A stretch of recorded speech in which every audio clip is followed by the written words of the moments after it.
Oke, Shalom semuanya. Perkenalan. Nama aku Hizkia Putra Zaria. Kali ini aku mau khotbah dengan tema The Purpose atau suatu tujuan. Tapi sebelum aku masuk ke tema, ada pertanyaan yang mungkin teman-teman bisa jawab sendiri dalam hati kalian. Coba sebutin alasan kenapa suatu bangunan rumah butuh pondasi. Pasti mungkin ada yang mikir supaya bangunannya terlihat kokoh, atau mungkin ketika ada bencana alam supaya bangunan rumahnya tidak gampang roboh atau tidak gampang hancur gitu. Nah, kita dapat simpulkan berarti ya intinya semuanya pasti ada alasannya kenapa rumah itu butuh pondasinya. Dan percayalah bahwa setiap yang terjadi dalam hidup kita itu adalah seizin Tuhan, teman. Kita tahu tentang pondasi hidup kita yang seharusnya adalah iman kepada Tuhan Yesus Kristus, dan semua hal yang kita udah bangun dalam hidup kita percuma kalau pondasinya itu bukan Tuhan Yesus Kristus sendiri itu. Karena ketika kita bergantung kepada sesuatu atau seseorang yang bukan Tuhan Yesus, itu semua akan percuma, karena mungkin suatu saat akan ada seseorang yang mungkin biasanya kan kalau nggak bergantung sama Tuhan, biasanya bergantung sama manusia, dan manusia bisa aja mengecewakan kamu, sedangkan Tuhan Yesus pasti tidak akan pernah mengecewakan kamu. Teman-teman, kalau misalkan kita lihat beberapa minggu yang lalu, Andre Christian kayak membahas tentang suatu pondasi mall gitu, dimana mall A dan mall B dibandingkan. Mall A ini terdapat di luar negeri, aku lupa tepatnya di Jepang kalau nggak salah, atau Korea. Intinya bangunan ini dibangun begitu lumayan cepat, sekitar nggak sampai belasan tahun, tapi cuma bertahan selama 5 tahun doang. Sedangkan bangunan B ini letaknya di Indonesia, tapi dibangunnya itu dengan proses yang cukup lama, bisa belas sampai puluhan tahun. Dan bangunan itu sampai saat ini masih ada gitu, bangunan ini masih tetap ada, masih tetap kokoh gitu. Nah, di situ aku dapat bahwa sama ketika kita yang bangunan A tadi, ketika kita bergantung sama manusia, mungkin prosesnya, maksudnya kayak hari itu mungkin bisa dapat solusinya, tapi dampaknya kita jadi bergantung pada manusia. Yang kita tahu sebenarnya bahwa kita kan percaya bahwa Tuhan Yesus tidak akan pernah mengecewakan kita, dan percayalah bahwa manusia pasti mengecewakanmu. Jadi ketika kita bergantung pada manusia, dan ketika kita dikecewakan oleh teman kita, maka bangunan itu akan runtuh lagi, teman-teman. Tapi percayalah, ketika Tuhan yang pegang teguh, memang prosesnya lama, tapi dia kokoh sampai seterusnya, teman-teman. Karena fondasinya siapa? Fondasinya Tuhan Yesus Kristus gitu, yang nggak akan pernah ngecewain kita. Tapi kan kita bertanya-tanya, sebenarnya apa tujuan Tuhan ingin kita bergantung kepada Tuhan? Apa yang Tuhan inginkan gitu, yang supaya apa yang Tuhan mau yang supaya kita bisa lakukan gitu. Sama-sama kita buka di Matius 16 ayat 13-19. Aku bacain ya. Setelah Yesus tiba di daerah Kaisarea Filipi, ia bertanya kepada murid-muridnya, "Kata orang, siapakah anak manusia itu?" Jawab mereka, "Ada yang mengatakan Yohanes Pembaptis, ada juga yang mengatakan Elia, dan ada pula yang mengatakan Yeremia atau salah seorang dari para nabi." Maka jawab Simon Petrus. Lalu Yesus bertanya pada mereka, "Tetapi apa katamu, siapakah aku ini?" Lalu jawablah Simon Petrus, "Engkau adalah Mesias, anak Allah yang hidup." Kata Yesus kepadanya, "Berbahagialah engkau Simon bin Yunus, sebab bukan manusia yang menyatakan itu kepadamu, melainkan Bapakku yang ada di sorga. Dan aku pun berkata kepadamu, engkau adalah Petrus, dan di atas batu karang ini aku akan mendirikan jemaatku, dan Allah maut tidak akan menguasainya. kepadamu akan kuberikan kunci kerajaan sorga. Apa yang kau ikat di dunia ini akan terikat di sorga, dan apa yang kau lepas di dunia ini akan terlepas di sorga. Amin. Ada beberapa, kalau teman-teman bisa baca, nanti baca lagi kalau misalkan aku kurang jelas ngomongnya, ada beberapa poin yang bisa kita ambil dalam bacaan tersebut. Yang pertama, Tuhan ingin kita menjadikan Tuhan sebagai pondasi hidup kita. Bukan karena kata Arab, bukan karena kata orang lain, bukan karena ada urusan campur tangan orang lain, tapi karena kita memilih Yesus sebagai yang terutama dalam hidup kita. Nah, tapi kan yang jadi pertanyaannya, bagaimana caranya kita menjadikan Tuhan Yesus sebagai yang terutama dalam hidup kita? Bagaimana caranya kita menjadikan Tuhan itu menjadi pondasi dalam hidup kita sendiri gitu?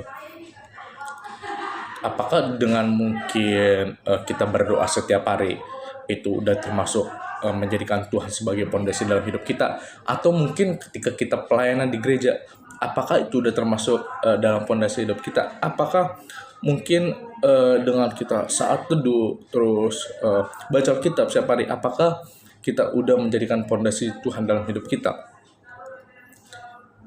Menjadikan Tuhan sebagai pondasi dalam hidup kita berarti kita melakukan semua perintah Tuhan. Jadi tidak hanya mendengar, tapi kita cuma harus gak hanya mendengar, tapi kita harus melakukan. Jadi segala, bahkan tidak maksudnya emang kita harus melakukan semua perintah Tuhan. Bahkan dasar dari segala sesuatu yang kita lakukan tuh dasarnya tuh harus Tuhan gitu. Kalau kita ingin menjadikan pondasi dalam hidup kita tuh Tuhan Yesus Kristus gitu. Kalaupun misalkan gagal ketika melakukan firman Tuhan, itu nggak apa-apa, asalkan kita nggak menyerah dan bertobat serta melakukannya lagi gitu. Jadi diselamatkan oleh kasih karunia adalah pemberian, tetapi menjadi anak-anak Allah adalah keputusan masing-masing pribadi kita sendiri.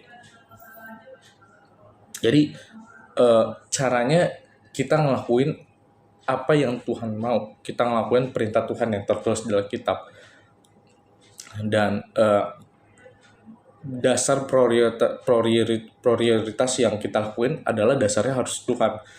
Itu adalah cara dimana kita bisa menjadikan Tuhan sebagai pondasi dalam hidup kita, teman. Lalu poin yang kedua, poin yang pertama kan tadi Tuhan ingin menjadikan Tuhan Yesus itu pondasi dalam hidup kita, bukan karena kata orang, tapi diri kita yang memilih Tuhan sebagai yang terutama dalam hidup kita. Yang kedua, di atas batu karang ini, atau biasanya itu Yesus, Tuhan akan mendirikan jemaat Tuhan dan alam maut tidak akan menguasainya. Itu yang tadi teman-teman bisa baca di Alkitab di ayat tadi yang aku bacain. Jadi apa sih maksud dari Tuhan akan mendirikan jemaat Tuhan? Mengapa Tuhan berkata engkau adalah Petrus? Apa yang alam maut dapat lakukan gitu untuk hidup manusia? Nah, mendirikan jemaat Tuhan berarti Tuhan akan memanggil orang-orang untuk berharap sepenuhnya itu kepada Tuhan. Dan orang-orang yang berharap kepada Tuhan dengan segenap hatinya akan berdiri tegak gitu, dan maut itu nggak bisa berkuasa atas hidup kita. Kita tahu bahwa maut tersebut membuat hidup kita mengalami kehancuran. Nah, bahkan mengalami kehilangan pengharapan. Jadi mungkin secara jasmani kita masih hidup, secara jasmani kita mungkin masih bisa kesana kemari, tapi secara rohani mungkin kita udah nggak punya namanya semangat hidup, kayak ngerasa gagal, terus ngerasa terpuruk gitu. Kalau teman-teman tahu, Petrus dalam bahasa aslinya berarti yaitu batu kecil, yang dimana batu kecil yang mudah terombang-ambingkan, yang ya secara logika pasti kayak misalkan ada batu kecil yang ada badai, tiba-tiba pasti batu kecil tersebut terlempar jauh, yang dimana mudah digoyahkan gitu. Jadi ketika Petrus mendeklarasikan bahwa Tuhan adalah Mesias, satu juru selamat hidupnya, Petrus sedang mengonfirmasi atau sedang kayak ngomong bahwa Petrus itu menjadiin Tuhan Yesus itu pondasi dalam hidupnya Petrus gitu. Bukan dirinya sendiri yang dia andalkan, tetapi pekerja bukan pekerjaannya, tapi Tuhan yang diandalkan gitu. Nah, itu poin yang kedua. Lalu yang poin ketiga yaitu di mana ada janji Tuhan, yaitu kepadamu akan kuberikan kunci kerajaan sorga.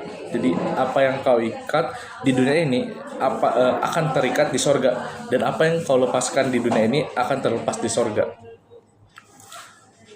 Nah, kita bingung kan, maksudnya subjek yang Tuhan bahas itu apa sih yang dari Tuhan berikan di janji yang Tuhan berikan di atas tadi yang kau bilang tadi.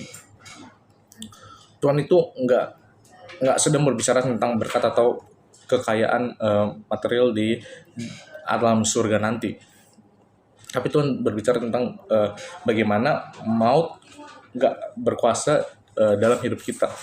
Jadi ketika kita menjadikan fondasi Tuhan Yesus dalam hidup kita, percayalah bahwa Tuhan memberikan kita otoritas untuk kita nggak kalah dari kuasa maut. Yang kita tahu sendiri bahwa maut sendiri adalah yang tadi dimana kita mungkin tidak mati secara jasmani, tapi mati secara rohani. Kayak misalkan kayak di film-film kayak dimana seorang komandan menggunakan radio atau biasanya disebut walkie-talkie yang berhubungan dengan headquarternya. Jadi untuk meminta bantuan yang akan segera dikirim. Jadi pasti dikirim sama headquarternya, di mana kayak misalkan dia minta prajurit 1.000 orang atau minta tank atau minta pasukan-pasukan yang banyak, pasti bakal diberikan sama headquarternya ketika komandan tersebut meminta lewat walkie-talkie gitu. Jadi ketika kamu ngelihat misalkan ada kericuhan atau mungkin di keluargamu sedang tidak baik-baik aja gitu, atau mungkin temanmu, lu ngeliat kita teman kayak misalkan lagi banyak masalah di hidupnya atau di keluarganya, yang mungkin atau masih ada teman-teman kita yang masih belum kenal Tuhan, maka berdoalah. Jadi minta damai sejahtera, kasih sukacita dan buah roh lainnya. Lalu ikat kuasa kegelapan, amarah, segala roh kegelapan, supaya nggak ada lagi yang jatuh. Jadi nggak ada yang lagi terikat dalam kuasa kegelapan, dan kita hidup penuh kebebasan di dalam Tuhan. Jadi percayalah bahwa Tuhan nggak pernah memanipulasi manusia untuk mengikuti Tuhan dengan iming-iming ingin disembah, kayak sebagai alasan kayak misalkan tadi Tuhan kan ketika kita menjadikan Tuhan sebagai fondasi kita, pasti kita bisa melawan terbebas dari belenggu kuasa maut gitu kan. Nah, itu tuh bukan hanya semata-mata untuk memanipulasi supaya Tuhan tuh pengen disimak, enggak. Tapi Tuhan, percayalah bahwa Tuhan itu enggak butuh itu semua. Tuhan benar-benar tulus mengasihi kamu, mengasihi keluarga kamu, mengasihi semua orang yang ada di dunia ini. Karena kita tahu bahwa di Yohanes 3:16 bahwa begitu besar kasih Allah akan dunia ini. Jadi benar-benar besar banget, di benar-benar seluruh bumi ini Tuhan kasih gitu. Jadi jangan pernah merasakan dirugikan ketika untuk ikut Tuhan gitu. Jadi selama kita masih muda, selama kita masih punya waktu, mari sama-sama kita berikan hidup kita, waktu kita, tenaga kita, kita serahkan semuanya untuk menjadikan Tuhan sebagai fondasi dalam hidup kita. Nah, segitu aja dari khotbahku. Tuhan Yesus memberkati.